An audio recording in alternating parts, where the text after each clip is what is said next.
inside of me. You better watch out if you ignite me's a road ahead of full prophecy. To be the greatest feast the world has ever seen. I feed him every day like the bones clean. I feed him all the hate and he grows me. And he gets claws real big, pissed off quick. And if you cross him, you might drop dead. Metaphorically, of course, settling the score. Never getting bored, loves the blood and gore. Always wanting more, freedom from the source.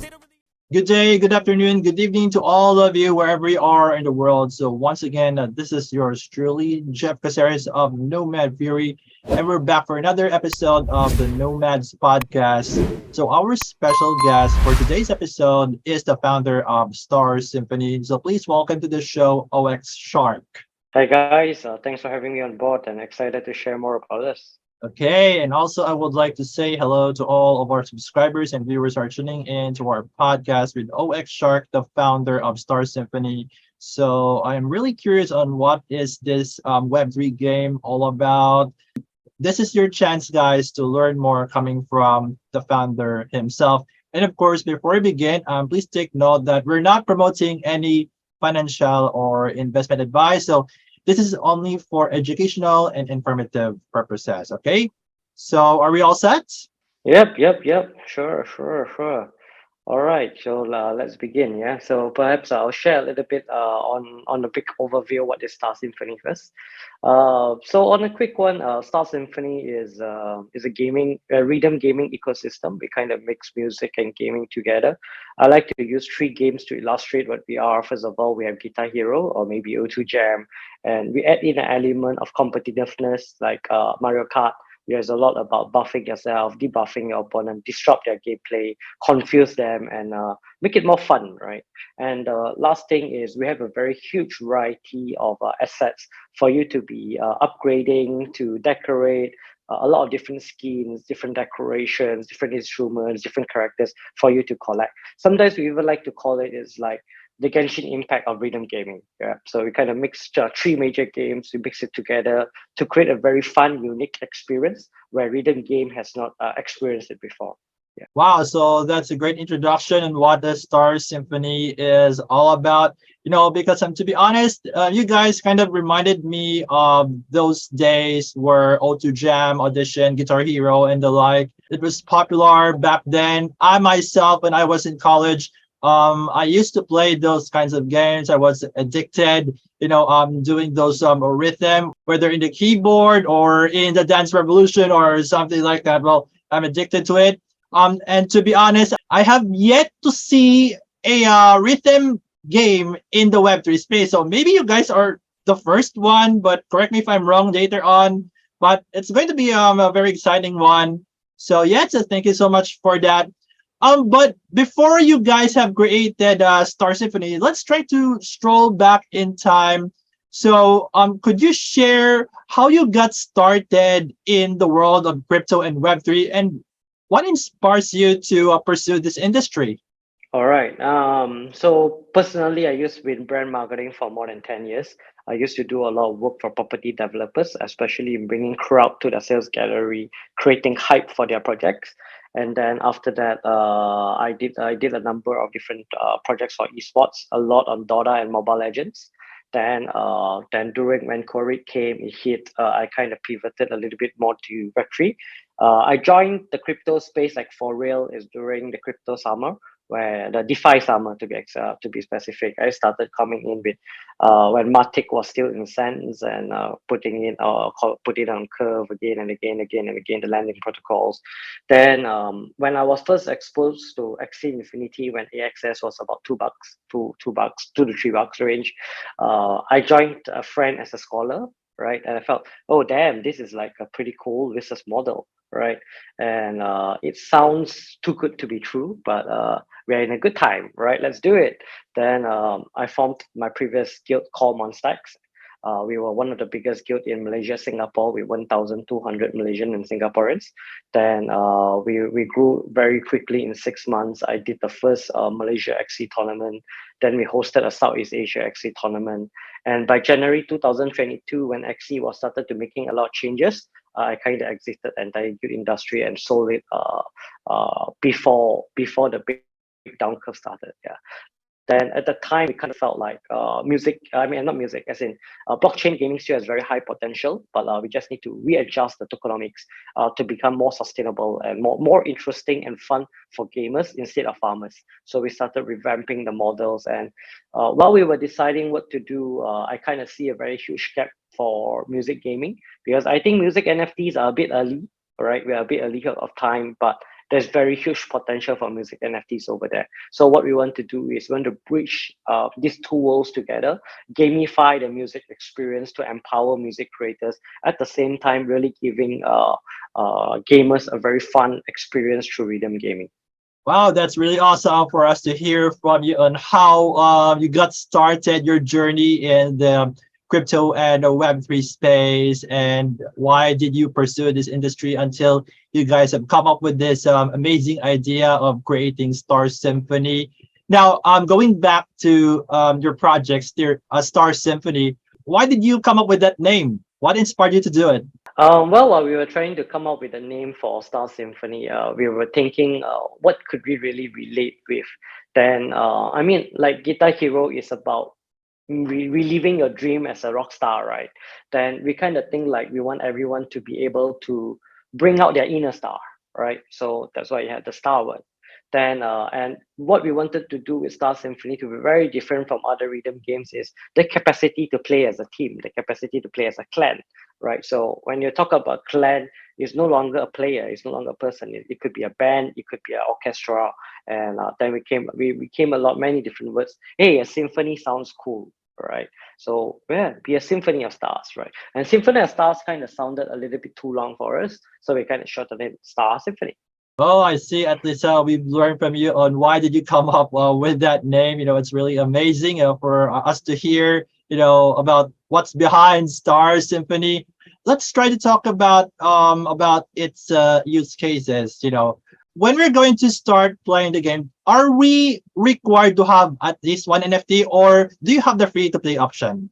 It's free to play. Yeah. So of course, NFTs kind of give you some small buffs, and with time, it actually justifies back whatever that you spend. Okay, I see. All right, because as a play to earn gamer myself, I have played so many games like mentioned Axie Infinity, of course. There are some games as well in which if we cannot afford to have these NFTs, we can actually rent or borrow them. But the question is that do you have that feature as well? So basically, you can kind of treat it like Genshin Impact. You can choose to grind your level to level 99, or you can choose to pay your level to level 99. So it's really up to you.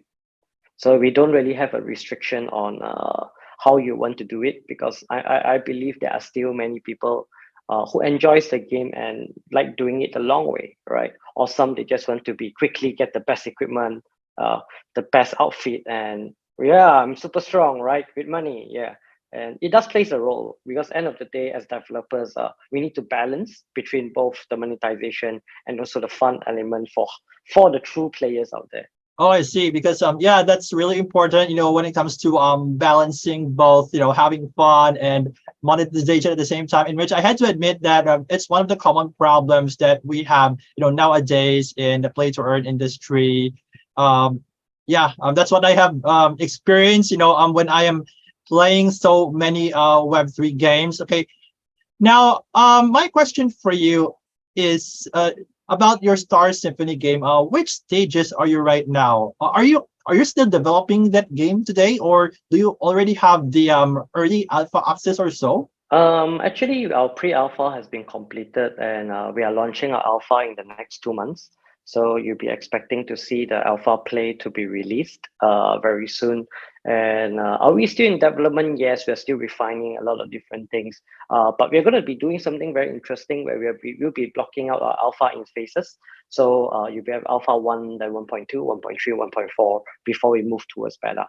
Oh, okay, I see. And speaking of the alpha, how to qualify to become an alpha tester there? Let's say if I'm interested. I think there are a few ways that you can participate. First of all, even our alpha is free to play, but there will be a capped total number of users, priority given to NFT holders. right? But it's anyone can actually do it. Okay, that's great. And also, which chain are you guys operating right now? And why did you choose that kind of a blockchain for Star Symphony? And are you also to do some multi-chain in the future?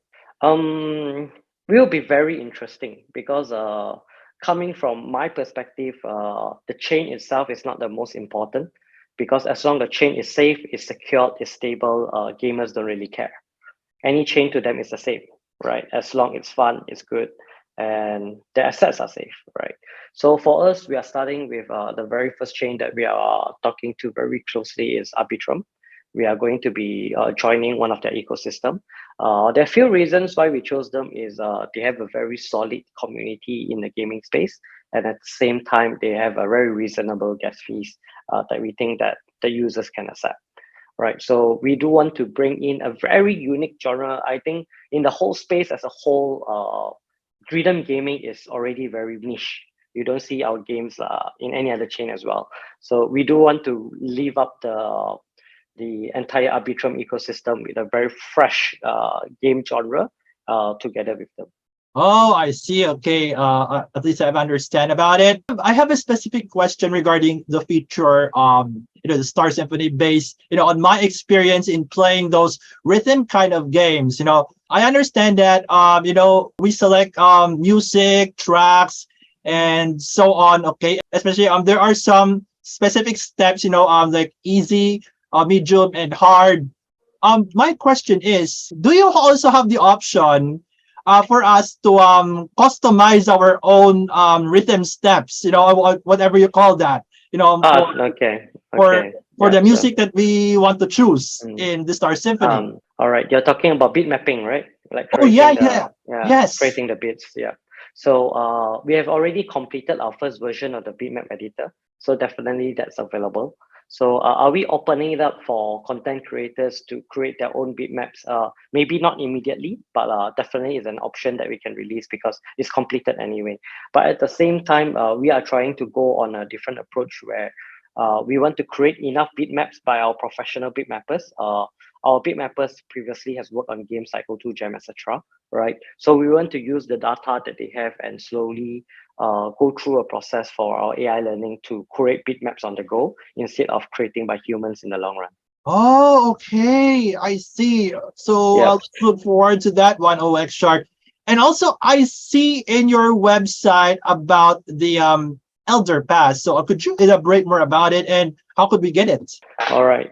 So if you go to OpenSea, you can just type Star Symphony Elder Pass, you can get it. So we kind of launched the Elder Pass a few months ago, back in March for the pre-sale. And then we just did our main sale last month. So we sold out 2,888. Wow.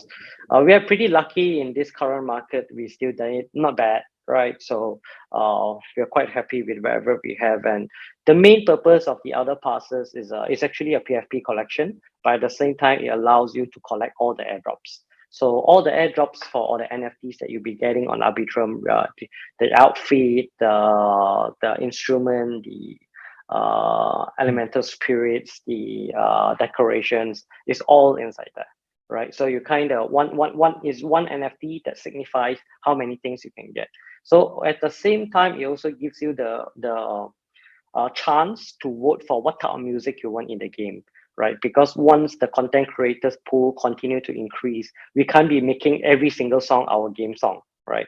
We will have to be filtering and choosing the best songs of the week. So maybe if we have 100 songs, the team will filter the top 50, then we'll pass it to the community. Hey guys, look at this. We have like too many songs, right? Choose the top 20, we'll put it up in the next week, right? So that is what we want to do. So of course, once the AI is done, we actually have more, but at the same time, we want to have a voting process so that we can kind of have a little bit more curated on what the community really wants. Oh, I see. So you said that the Elder Pass it's sold out, right? Or Yeah. not yet? Oh, okay. So that means to say that the latecomers we cannot have privileges, for some additional Elder Passes. Correct me if I'm wrong about Elder Pass. It's like passport, right?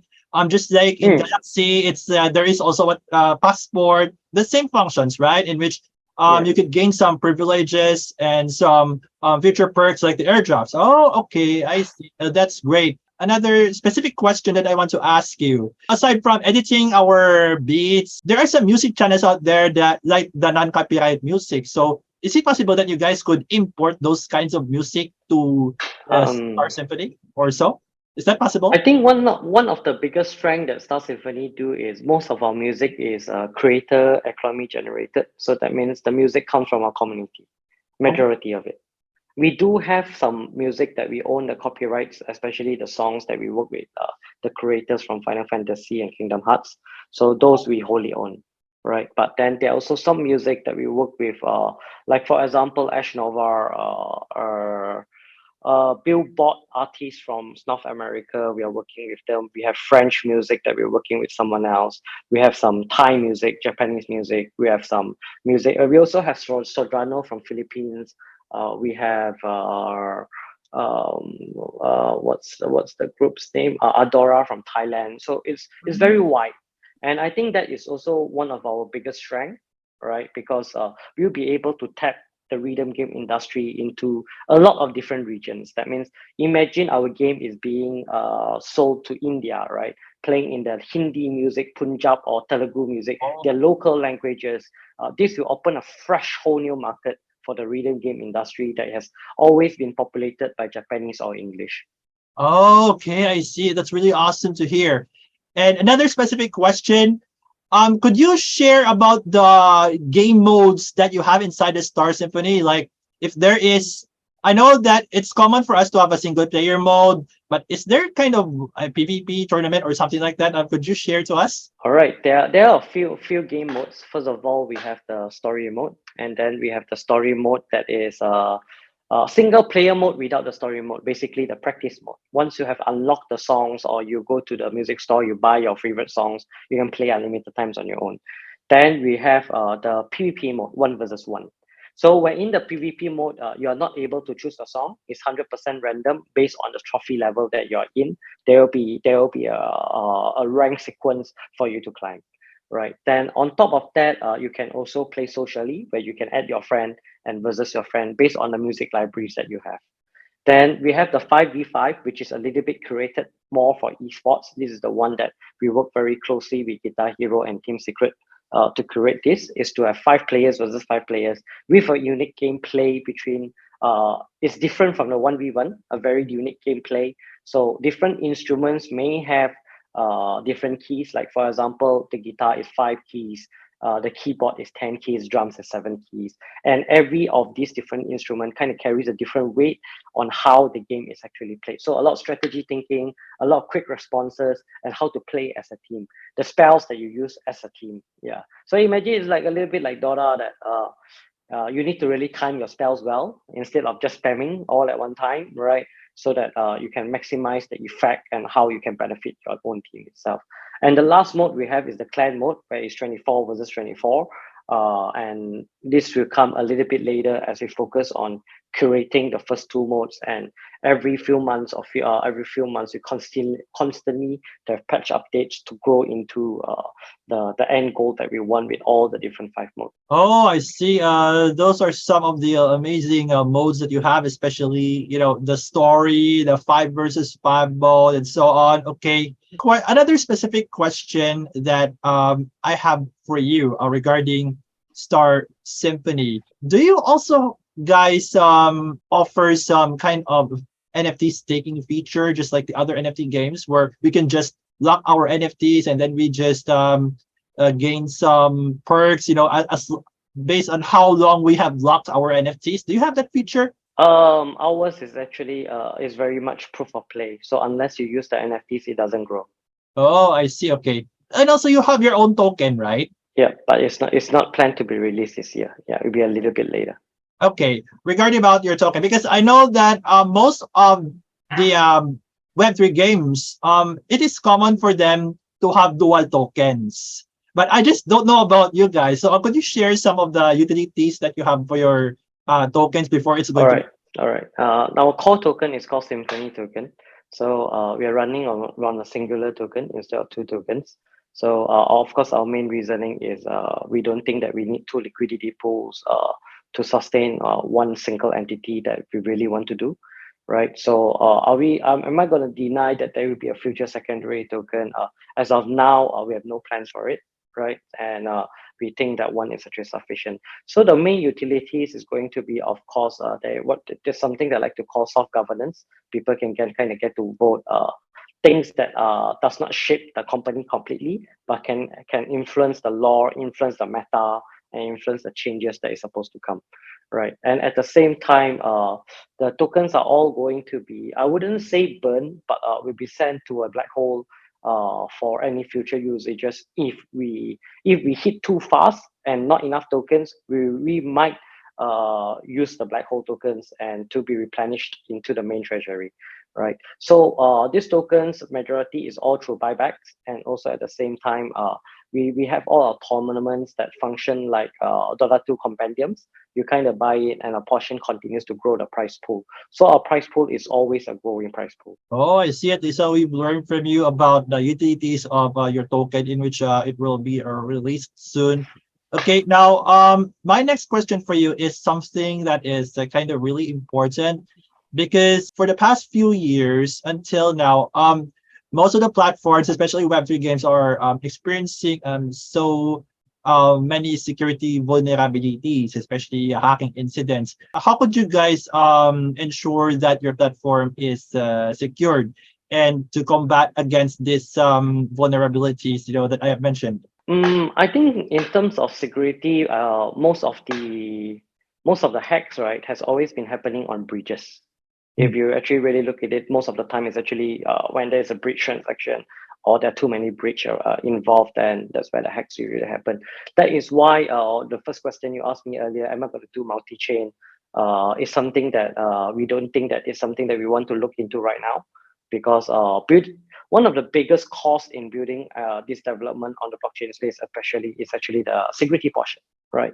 So we want to utilize on partners that has gone through the thick and thin, and grow together with them. So certain things like wallet infrastructure and things like that, we are working with renowned people so that we can actually reduce the workload that we have on creating infrastructures that readily exist in the market and focus on finishing into the game itself. Okay. Yeah, and I think another thing that I just want to add is a lot of times is, for instance, if it's going to be on Arbitrum, right? I don't require people to like keep tons of tokens on our wallet, right? So anytime when you're comfortable, just shoot it back to your own MetaMask, right?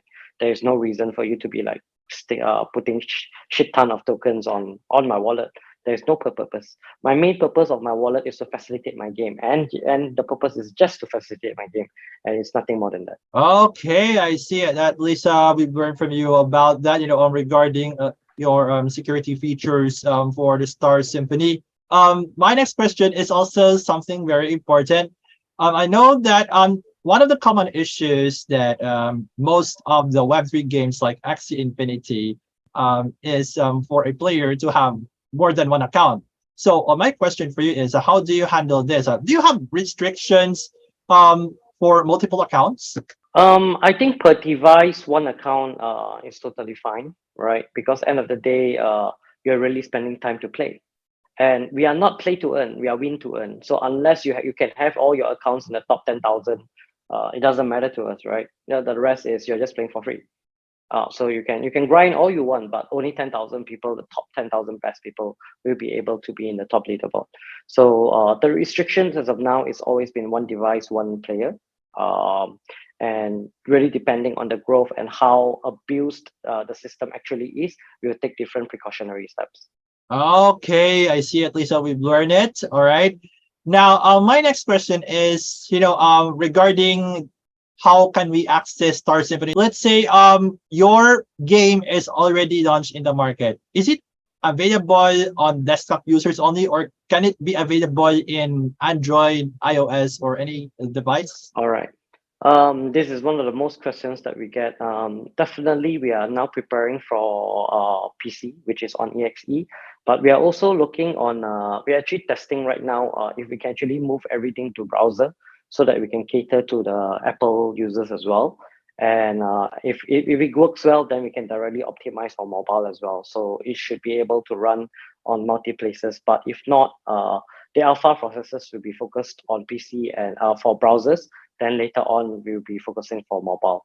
Definitely, mobile we have some disadvantages because of when we do 5v5 and 24 versus 24. If it's on a mobile, it may be too many things on the screen. It becomes way too messy that not all game modes will be available. But definitely, mobile market is our biggest market that we won't be foregoing. Yes, I absolutely agree with you regarding mobile market. It's very big, because not all of us can afford to have a desktop, and also I do own a desktop and a Mac. Would love to try it out when your game is going to launch, even in the alpha tested, in which that is 2 months from now, correct? Between 2 to 3 months, but most likely 2 to 3 months. will be in 2 months. Yeah, yeah. Okay, I see. All right. Now, my next question for you is, could you share about those notable achievements that you guys have from the beginning until now? Could you share more about it? I know that that's one of the favorite questions that most of the projects are looking for nowadays. So, yeah. In terms of achievements, I think we are very proud to be able to partner with a lot of good people. I think the first two that I always like to talk about is having Kai Huang from Guitar Hero and John Yao from Team Secret on board. And we're also very blessed. We have Rashid Baridi, the head of marketing for Sandbox, on our advisory panel as well. We also have gotten in some very good names like Even Water to come in as marketing partners for certain regions. And all these are very great boosts for us in sense of the market validation on what is actually could be done. So I think what we're really good at is we are very widely connected in both the esports world, the Web 2 world, Web 3 world. We kind of connect the dots together to bring Star Symphony into the front line as an incoming game. Oh, I see. That's some of the notable achievements that you guys have shared to us. And aside from the achievements that you have mentioned, I know that you guys are encountering some challenges as well. So, could you share to us about those challenges that you and your team are facing these days and how you guys overcome them? I think one of the most common challenge that the entire NFT industry is facing is the floor price, right? We are not exactly above our floor price when it was minted, but I kind of see this as a challenge and also an opportunity. It kind of weeds out the people who are not interested and those who are just here to flick for some quick buck, right? We always have those people. So this kind of gives us the room, the runway to continue to grow and remove the flippers, gradually changing it to holders or gamers, those who are actually looking forward to the game itself. So it's a slow process, but it's definitely fun. We are also very blessed that we have quite minimal FUD, and most of the people are looking forward to whatever we're actually trying to develop. Okay, so that's really awesome to hear, on how you overcome these challenges along with your team. Now, this is an interesting question that I have for you, 0xShark. How do you see Star Symphony in a few years from now? I think in a matter of time, in a matter of maybe 3 to 5 years, maybe not even in the second year, is we really want to see that Star Symphony is on the same stage like games like Mobile Legend when they first started in 2015. So we want to see how this growth of an entire new genre conquering into the esports world, that people will actually watch the game, streamers talk about the game, casters will talk about the game, and it's going to be played everywhere, right? Maybe not the whole world, but in specific regions like Southeast Asia. We want it to be at least huge in one specific region. Okay, so let's look forward to that, in a few years from now about you guys. Now, for my final question to you in this episode, could you give us some reasons on why we should not miss out Star Symphony, and what is it for us if we're going to be on board on this one? All right. I think one thing that you should never miss out is we have a very experienced team. We are doing a lot of work behind the scenes, getting a lot of interesting partnerships from many different parts, esports, Web 2, Web 3, all and all. And all the NFT holders definitely come with a very special perk of we kind of foresee it like a as a marketing tool where you kind of do some marketing work for us. We will get rewarded for being loyal and marketing the details for us. So there's a lot of things for you to look forward to. And most projects are not as close as us. Because we are just like 2-3 months away from a full playable product to be released to the market itself. And constant growth will be seen as we continue to grow. Yeah, especially when the price now is like what, 50-60 bucks, right? By all means, you should, I don't know, maybe get it now. All right, so at this what we've learned from you, 0xShark, on why we should not miss out on Star Symphony, especially for those of you who are watching our podcast right now. Guys, if you are into Web3 games or maybe even into Web2 games, who are already in having experience in doing some rhythm type music games. So this is the reason why you should not miss out the Star Symphony, in which they are adopting the Web3 concept. Okay. So before we wrap this up, 0xShark, do you have some parting words for our amazing subscribers and viewers who are tuning into our podcast today? I think first of all, thank you very much, Nomad, for having us on board, and we're very excited to continue to share. We are adding new true holders every week as we continue to speak to people and continue to grow the ecosystem, and we'll be very welcoming, right, to any new people who love rhythm games, who love music, and who love gaming as a whole, and truly believe that blockchain gaming is going to revolutionize the blockchain industry. The next big wave of users, I believe that you come from gaming, and if you come, we share the vision with us. I welcome you to join us on our Discord, on our platforms, and be part of us. All right, so there you have it, ladies and gentlemen, our special guest for today's episode of the Nomads podcast. We have the founder of Star Symphony, 0xShark. So once again, thank you so much for your time here with us. Thank you. All right, cheers, buddy. And also, I would like to thank all of our subscribers and viewers who are tuning in to our podcast right now. So if you have some questions that were not yet answered right here in this episode, feel free to post them right here in the comments section, guys. And also don't forget to follow all of the social media channels of the Star Symphony, in which I have included it right here on the video description. Okay. And if you think that this podcast helps you a lot, kindly do not hesitate or think twice in sharing this to your crypto and non-crypto friends out there, especially for those who are so enthusiastic regarding Web3 games, rhythm type games, and so much more. So I do have a question for you. Did you enjoy tuning into our podcast? Has this podcast helped you a lot and gives value in any way? And what do you guys think about it? Just let us know right here in the comment section. So once again, this is Nomad Fury, and I'll see you all next time. Thank you all for watching. Thank you.